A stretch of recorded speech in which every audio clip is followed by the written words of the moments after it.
What a go on, content over everything, family. We're blessed right about now. All the way from Kenya, East Africa.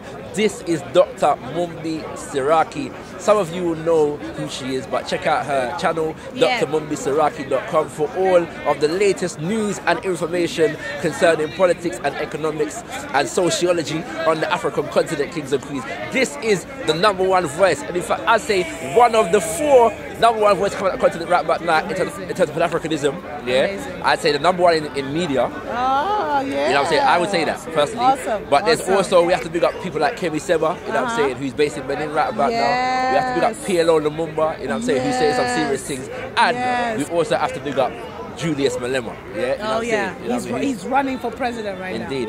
You know what I mean? So, yeah, Dr. Mumbi, I just really wanted to feel like the content over everything audience to get a vibe of who Dr. Mumbi is, what Dr. Mumbi is dealing with. Yeah. So let's tell the people then what they're dealing with. You know? So basically, my name is Dr. Mumbi Seraki. The show on YouTube is Dr. Mumbi Show. And I just talk about Africa and how we're facing a new world order onslaught, we're facing eugenics, and many people don't know it. So it's like the thief is coming in the night and taking out, you know, he's trying to take out entire nations. We know we're eternal people, so we ain't going anywhere. We've been there from a long time. We're going to be there into a long time. Time is, you know, a figment of our imagination. I could get even more deeper, but basically that's my whole vibe. Yeah. So it's like that. So I think I mentioned Julius Malema at the moment. Yeah. There's an election coming up, in South Africa. Yeah. Many people are thinking that he's going to win. Yeah. Do you know what I'm saying? I saw a video the other day, like 9 reasons why Julius Malema would win the election in South Africa. Now, obviously, like, what do you think is going to happen? Well, you know, the thing is that he's become an international superstar because he's captured the imagination of what's happening with the African people. He's speaking what a lot of us feel but don't see our leaders speak, or, you know, because so many leaders are sellout, and he really seems to be standing for the truth, and he's defended so many things, and he has stayed true for a while. Now, what I say is that, you know, these things sometimes locally, you don't know if corruption will have a hand, you don't know if it will be totally clean, so it is kind of an up in the air. But international scene, across the borders, he seems like the big candidate. You know, his party is the 3rd biggest, I think that's what they say. So, but of course he'd be a favorite for the continent if we were voting in the elections. Definitely. Yeah, but will he be able to garner the support? He's been doing like a lot of grassroots stuff, door to door. He's been filling up stadiums. I don't know, there was one where just recently after the xenophobic attacks, he filled this whole stadium, and what impressed me about him, it was powerful. Yeah, powerful. But what impressed me is how he talked about xenophobia, and he was just like, look, if you don't, you know, and he really, and what a lot of politicians have done, like the typical ANC, you know, Ramaphosa, is you saw them kind of even promoting or triggering that kind of xenophobic hate, black on black hate. But he said, yo, even take your vote, which is something, it's daring for someone to say that in the middle of an election. Oh, yeah, no, when you're dealing more with specifically, people that don't know. just to be clear, what he said, was if you're going to deal with other Africans from the migrants to South Africa from other parts of the continent negatively, and you're going to promote violence against them, don't vote for me. That's powerful. That's something that politicians don't say. You know politicians would say that, especially when the majority of the audience is not as, you know, is not as exposed to the geopolitical situation that sometimes is at play. Anyway, I could go about this. No, it's a bad thing. It's a bad thing. I think I was saying to you the other day that one of the things that has impressed me the most about Malema is he's the first politician that I've heard on the African continent for a very long time talk about getting rid of the colonial borders. That is something that we don't hear, you know what I'm saying, coming out of Africa. You know what I mean? So because a lot of the people who are there, they're not Pan-Africanists, they're not really leaders for the cause, they're leaders for their pockets. And they're not exposed to what is really going on. They don't have even that historical knowledge. I'm hearing like someone like the president of South Sudan, not that education really says anything or someone should be judged by that, but he's like only going to Standard 3. Not that education says anything, but it just shows you that when he's going internationally and signing major oil deals, who's reading the document? Who's reading the fine print? And you can use you know, and I keep saying that, you know, English is a language of spells. It's all about, you know, you could be saying innocent things and you're spelling yourself, you know, you're cursing yourself. So that's kind of the Africa we find ourselves in, where because of also the age gap, where a lot of these guys are in their 70s, a lot of the African youth are below 35, we're seeing that they don't even know what to do with the youth. It's like leaving grandkids with, you know, vibrant young people who won't, you know, look at the status quo. So, yeah. You know what though? Yeah. So like we're at Speaker's Corner, yeah. And when I first started coming to Speaker's Corner, one of the things that was people wanted to debate with me most was the viability of Pan-Africanism. Yeah. And whether, you know what I'm saying, like this is a more of a foreign thing that, you know, more diaspora people want to impose on the continent, or whether, you know what I'm saying? Yeah. It's more there are Africans on the continent that are dealing with this thing, yeah. Obviously, we're talking about South Africa. You're from Kenya. Yeah. You know what I'm saying? I'm born and raised here, African from the diaspora. Yeah. But like, how do you see the viability or the role of Pan-Africanism on the continent right about now? Is it needed? It is needed because, you see, our liberation has to be a collective liberation, you know, and we're kind of seeing that spirit now. And I've always said there's a copycat nature across Africa.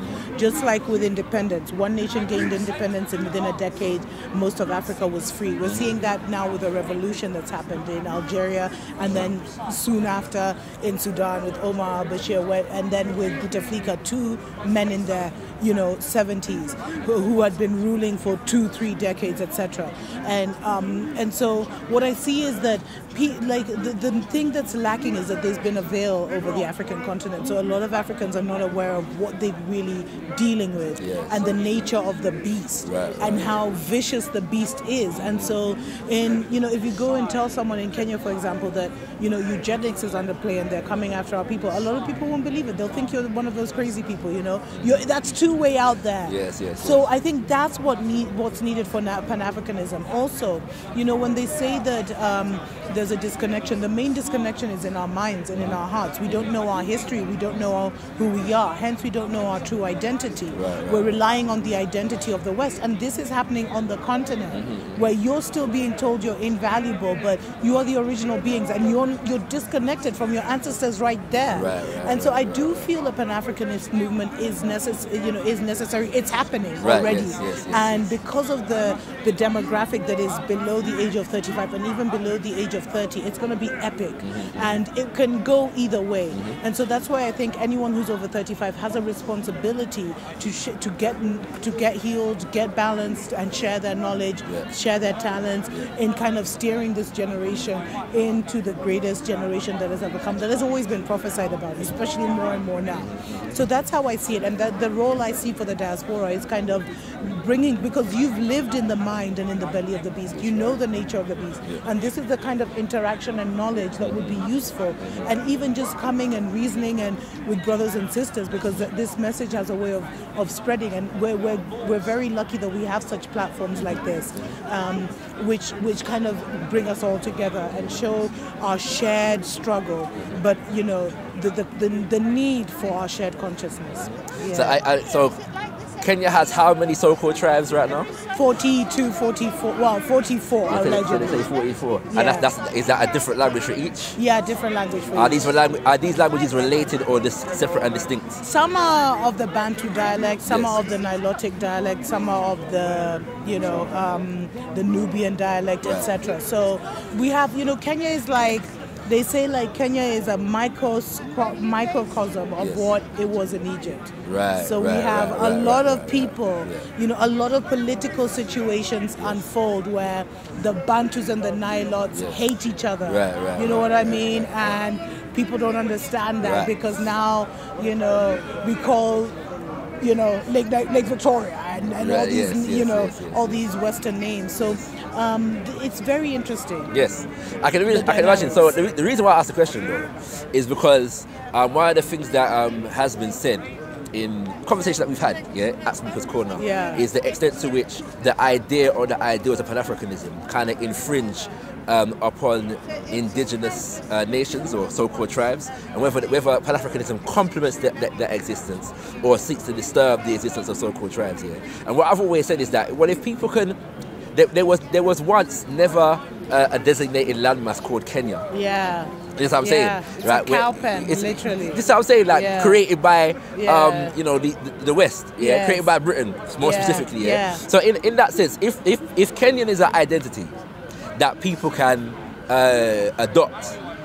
They're trying to make it into that. Yes. Right, this is what I'm saying. Yeah. How is it that African is not an identity that we can adopt through a liberation agenda? Do you know what I'm saying? No, that is what needs to happen. And of course they'll try and convince us the other way. They'll try and convince us that we need to do, you know, that, that, you know, we'll lose our... It's the whole fight that you're having here. Although Africa was once one. And I really believe unity and diversity.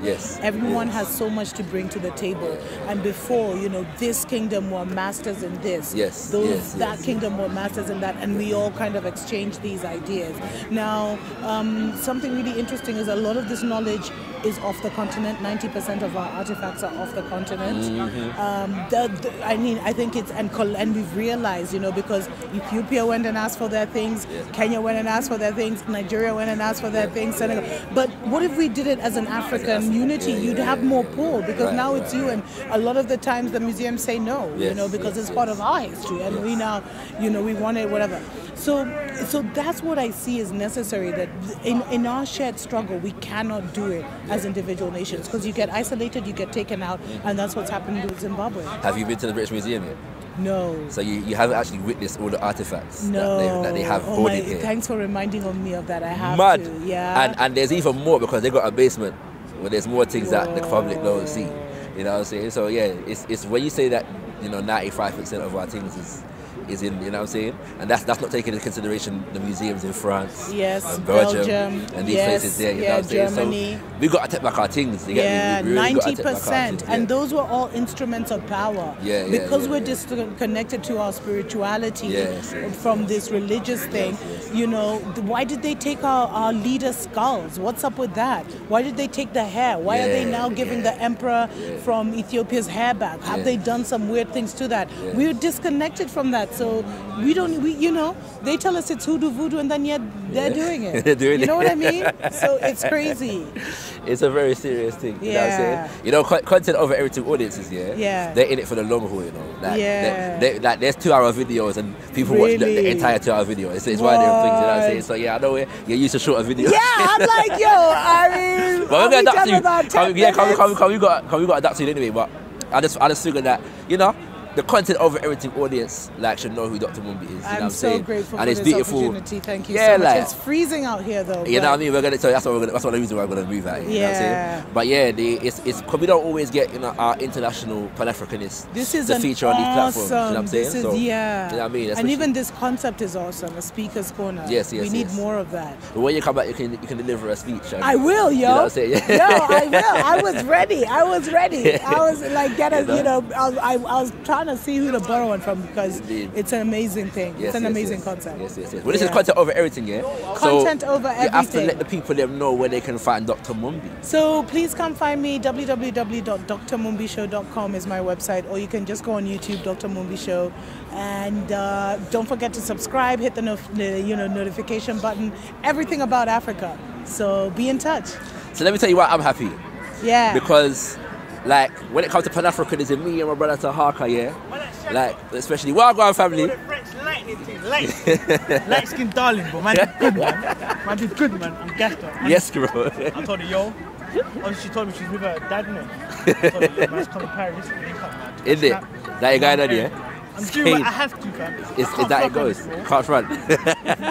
But yeah, sometimes because of the, like, you know, sometimes when we're speaking certain things, like brothers and sisters feel like we're speaking pipe dreams, trying to speak pipe dreams into reality. We're speaking about this African utopia that somehow wants to exist. So it's good that there's evidence now. I'm standing next to evidence of the fact that Pan-Africanism exists on the African continent. Yes. Yeah, you know what I'm saying? And when that's cool, do you think? You get me? We're not lone voices in the wilderness. Do you know what I'm saying? There is a movement. No, there is a movement. And we're connecting across the diaspora. Oh, yeah. Oh, you know what I'm saying? Because just that, you know, I didn't even, a week before Dr Mumbi come in the country is when I found out she was here, and I spent practically every day for the last week. It's been mad. It's been amazing. You know what I'm saying? So yes. it's beautiful, you know what I'm and saying? we've met some really interesting people, Beautiful gotten so much good footage for my show. Yes. And for me, there's a vibrant, conscious community here. Yeah. People just gotta, you know, what I've realized is a lot of people are working in silos. But when this whole thing comes together, mashes together, it's gonna be explosive. We're on it. So look out for Shaka in Kenya, family. That's all I got to say. When you coming, yo? Soon. It's got to happen. It's got to happen. Okay. It's got to happen. All right. Yeah, right? he's coming to Kenya. That's awesome. But yeah, let's move out, man. All right. Yeah, let's look out of here. Peace and love. Peace. Content over everything. Content over everything. From your melody. Man, say it straight. Man, don't listen to BBC. Man, don't listen to ITV. Listen. Put into it, you could find a cure for that. Because I'll tell you, you can even ask people in the early 1900s, which was less than 100 years ago. That was like most of the diseases weren't curable, and the cures they used to use were coke and heroin and opioids. But today, you can have a simple disease, go to the NHS,